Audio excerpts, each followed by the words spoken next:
Prince's last Diddy recording played in trial. Cassie said he would get physical. That one male guy who did things with Diddy and Cassie said he witnessed him get physical. Don, so again, we talked about how the domestic charges aren't, what he's being, what he's on trial for. But boy, it's stacking up. And I feel that the jury is going to take that into consideration. The first Diddy party I went to was at Prince's house. So you want to go to Prince's house to the Diddy party where Tyrese is performing and Demi Moore and Ashton Kutcher are swinging on swings.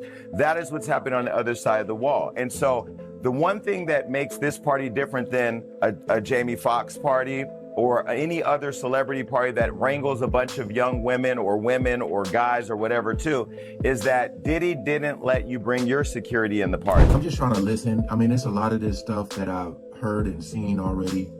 I'm really trying to connect the dots here and think like, damn, what if Prince was what if he caught wind of some, I'll just say allegedly, stuff that Diddy might have been doing? That seems to be like, I ain't talking about consensual things, I'm talking about illegal things or whatever.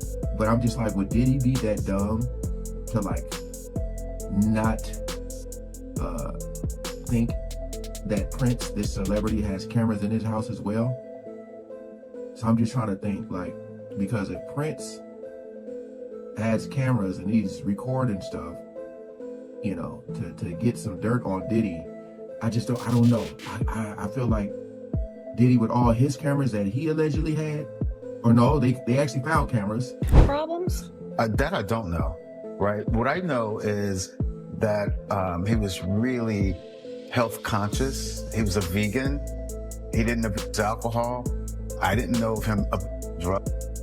He worked out, so, that also really concerned me, because it made me think that, wow, so you mean you do all these things to take care of yourself and you die so young? It became such a big deal back then is ever since my third album, I wasn't really taking large advances from the recording companies. I was recording the albums myself in my own studio. So the way I looked at it, I owned the work because I paid for it, and I did all the work. I created it, so I felt like it should belong to me. That said, the companies felt otherwise, and they would always hold this contract up and say, well, you signed it. And I say, well, I understand that. It's not like I want to leave. I just want to, talk about this thing and see if we can't make it more fair. Of course, they wouldn't change, because if they changed, they wouldn't really exist. And that's kind of the situation we're in right today. They're not going to exist much longer. But it's not like we're against them or anything like that. The idea is that we find better ways of working with one another. It shouldn't be a situation where they own the album or the work. We're talking about intellectual copyright. If they're going to be indeed a delivery service, then that's fine. But even FedEx doesn't say that they own the thing that they ship. Cassie Ventura on the witness stand for a fourth day in the federal criminal trial against hip-hop mogul Sean Diddy Combs. The defense continuing cross-examination this morning, confronting her with dozens of her own messages, many explicit, hoping to convince the jury she was an eager sexual partner who matched Combs's desires.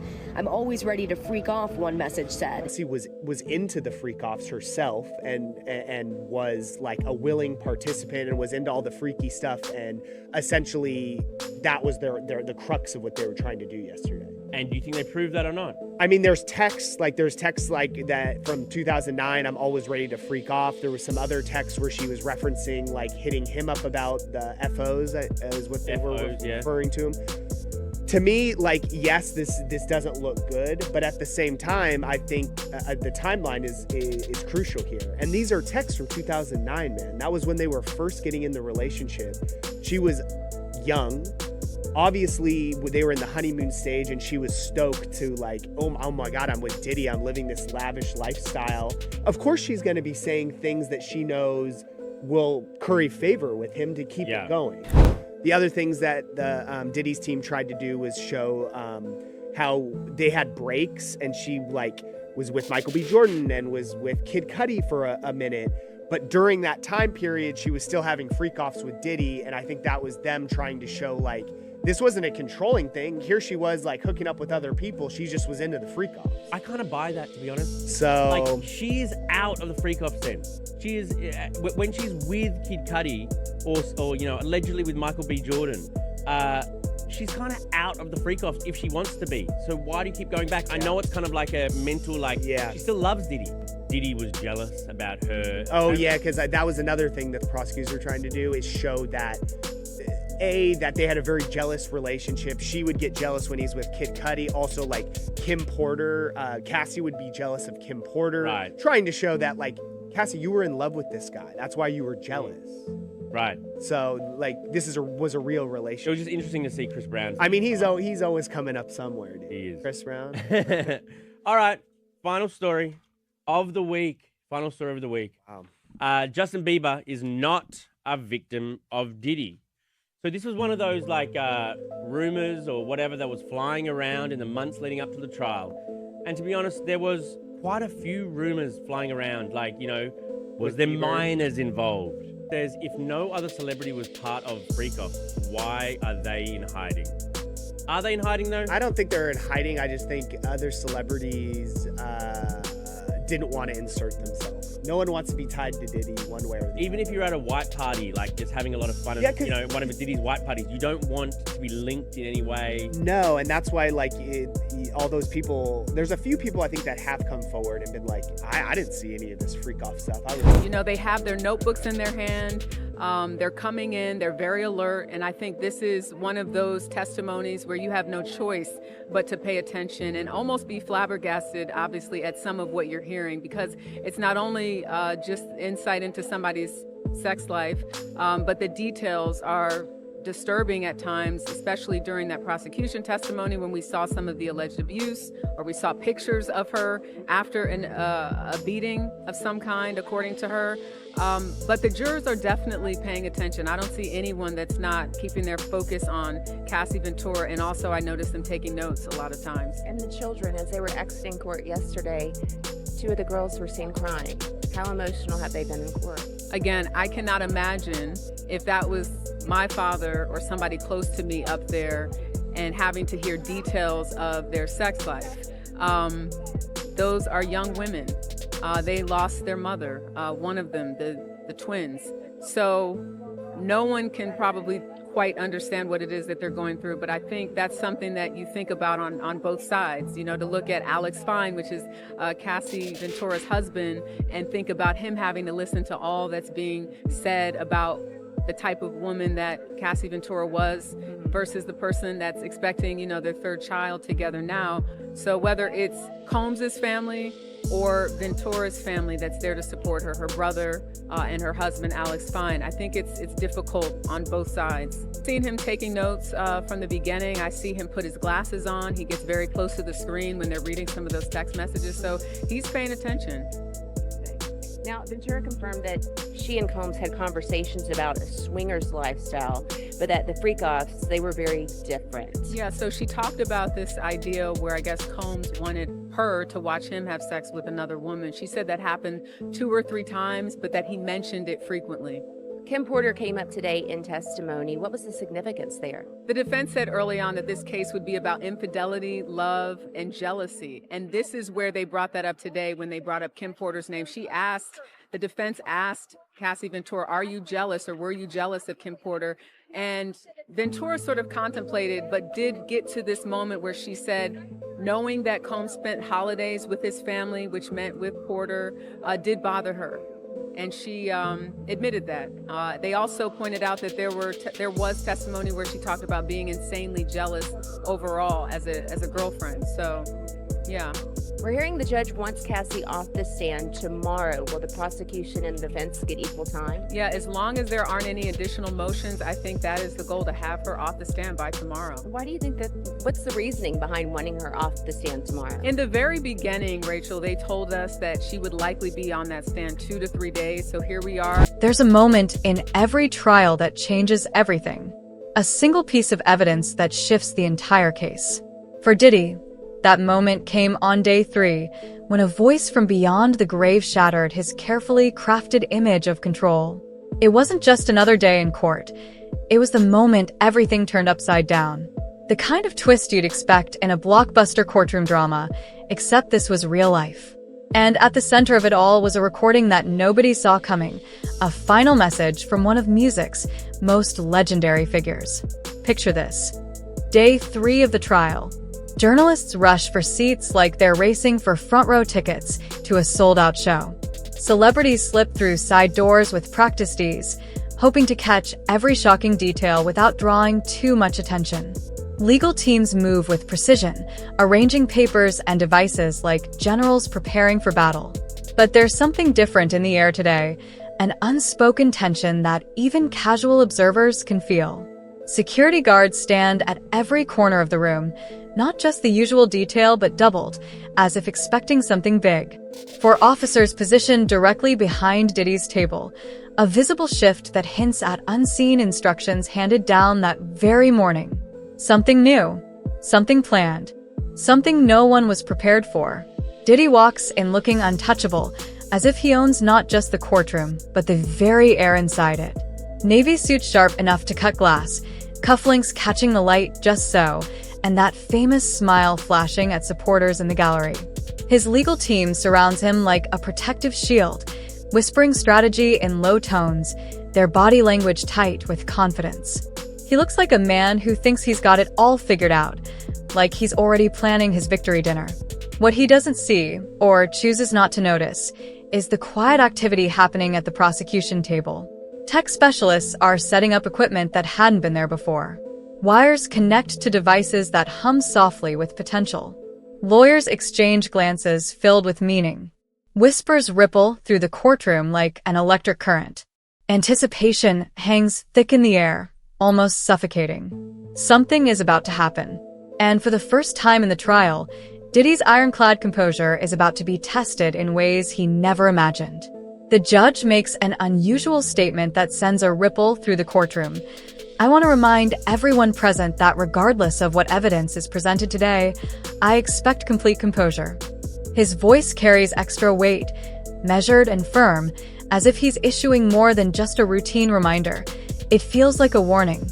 His eyes linger not on the legal teams or the jury, but on the gallery, the press row, the celebrity spectators, and especially the defense table. For a moment, there's a subtle shift in the air, something unspoken but felt by everyone present. It's rare for a judge to single out the audience like this, and the room picks up on it. Cameras tilt slightly toward Diddy. The whisper of pens on notepads stops. Even the usual background hum of a trial in motion seems to quiet down.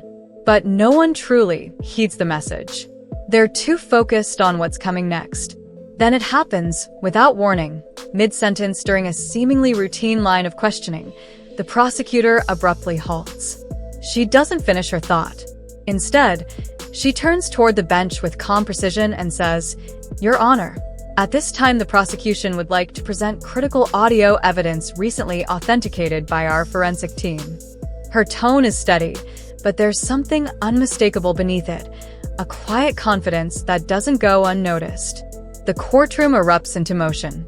The defense jumps to its feet, voices raised in immediate objection. "Unfair surprise," one attorney snaps. "We haven't had proper time to review," another adds, his voice rising over the first. The judge calls for order, and the attorneys convene at the bench in a tense, hushed debate. Papers are shuffled. Fingers point. Tempers flare.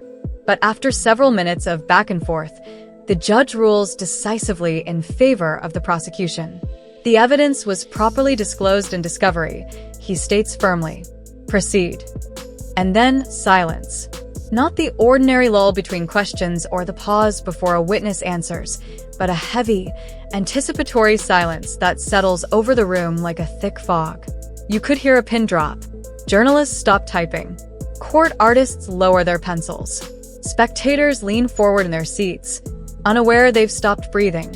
Finally, the lead prosecutor steps forward, adjusting her glasses as she addresses the room one more time.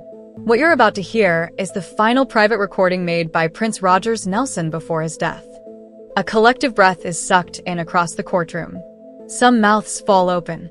Others close their eyes briefly, bracing themselves. Prince, iconic, enigmatic, gone too soon, was about to speak from beyond the grave. When the first notes of his voice fill the room, it's not the charismatic, confident sound of the purple one the world adored. This is different. His tone is low, almost secretive, tinged with worry and urgency. I'm making this recording because I don't know who to trust anymore. The quality is startlingly clear, every word crisp, every pause deliberate. There's no music, no performance, just raw, unfiltered truth. And in that moment, all eyes turn to Diddy. His world begins to crack, not with a yell or a gesture, but with the slow, visible collapse of his carefully curated mask. The smirk fades. His shoulders stiffen. His knuckles whiten as his hands grip the edge of the table. He stares straight ahead, frozen, as if trying to process what he's hearing, but deep down, he already knows. This isn't just another piece of evidence. This is the moment everything changes. Within seconds, his confident expression collapses. His eyes widen as if reality itself has just shifted beneath him. His lawyer leans in quickly, whispering something urgent, but Diddy doesn't react, his gaze locked straight ahead, unblinking, frozen in shock. Prince's voice continues, calm yet undeniable, naming names that send ripples through the courtroom. Specific dates follow, each one verified by prior testimony. He describes parties at Diddy's lavish estates in the Hamptons and Miami with eerie precision, events witnesses had already described, but now given chilling confirmation from an unexpected source, a man who can no longer be silenced or swayed. What happens at these parties isn't just wrong, Prince says, his voice steady, but filled with quiet intensity. It's criminal.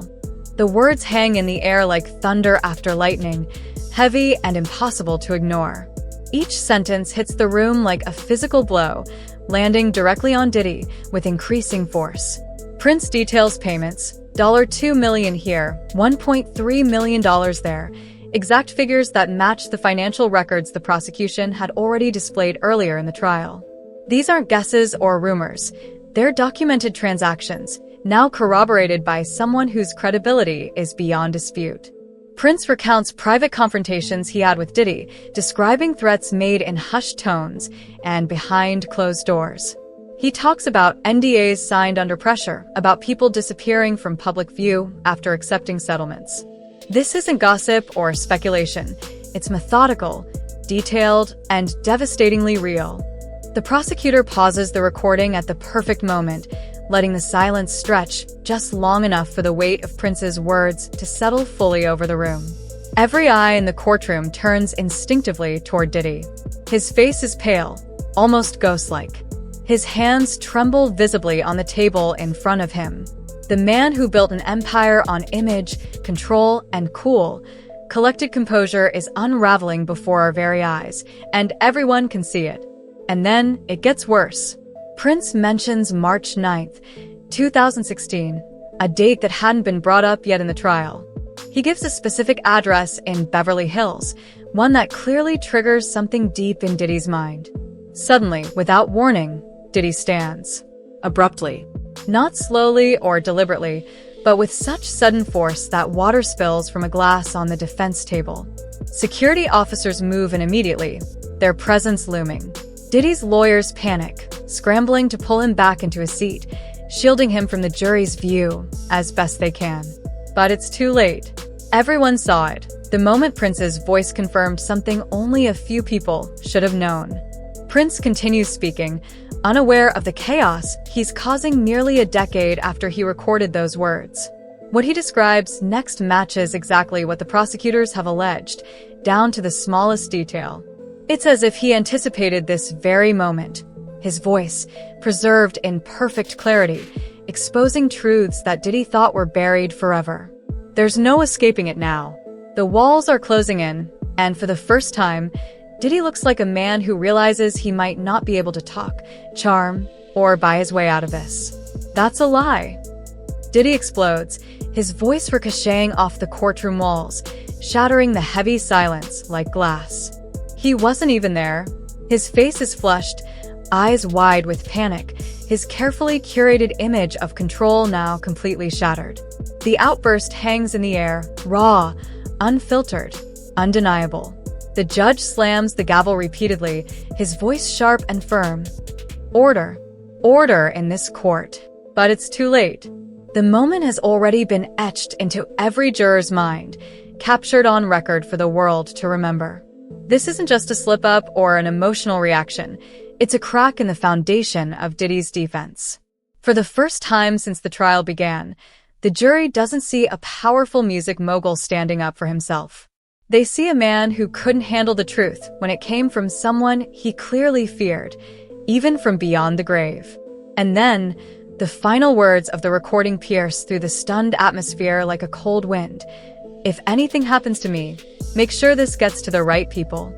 It's not just a statement, it's a warning, a message left behind by someone who knew what he was sitting on could change everything. Prince, once a symbol of artistic genius and mystery, now becomes the most damning witness in the case against Diddy. There's no way to challenge him, no way to discredit him, no risk of him being silenced or pressured. He speaks without fear, without hesitation, and with the kind of clarity that only comes from someone who had nothing left to lose. The prosecution's strategy in playing this card on day 3 of the trial can only be described as brilliant, calculated down to the second. They didn't just stumble upon this evidence. They studied Diddy's behavior, mapped out his psychological patterns, and waited for the perfect moment to strike. The first 2 days were about luring him into a false sense of security, letting him believe he was handling the accusations well, that the jury might actually be buying his calm, collected demeanor. Then, on day 3, when his guard was finally lowered, they dropped the bomb. Prince's voice, echoing from the past, delivering testimony so specific, so chillingly detailed, that it couldn't be ignored.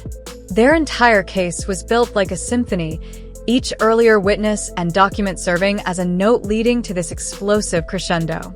Every piece connected, every thread tied together. And at the center of it all was Prince, speaking posthumously, but with more power than any living witness could muster. As the session ends and the courtroom begins to empty, the contrast between the two legal teams is impossible to miss. On one side, the prosecution moves with quiet confidence, gathering their files with precision, exchanging knowing glances that say everything without needing words. They know they've landed a devastating blow. On the other side, chaos unfolds. Diddy's attorneys huddle tightly, whispering urgently, some already on their phones dialing frantically, others flipping through legal books as if searching for a loophole that might undo what just happened. There is no undoing it. What played today cannot be taken back. What the jury saw cannot be unseen. One moment, just a few minutes of audio, changed the entire trajectory of this trial. Prince's voice, steady and unmistakable, exposed cracks in Diddy's story that may never be repaired. The trial will resume tomorrow, but nothing will feel the same. The energy in the room has shifted permanently. Reporters are already filing urgent updates. Legal analysts are buzzing outside the courthouse. And industry insiders? They're asking questions that keep getting darker. What else could be hidden in Prince's private vault? Who else did he name in those recordings? How many more secrets are still locked away, waiting for the right moment to surface? Tonight, Diddy may try to regroup. His team will strategize, spin narratives, and prepare for what comes next. But the damage is done. The world saw him break. And Prince, gone but not forgotten, just became the most powerful voice in the courtroom.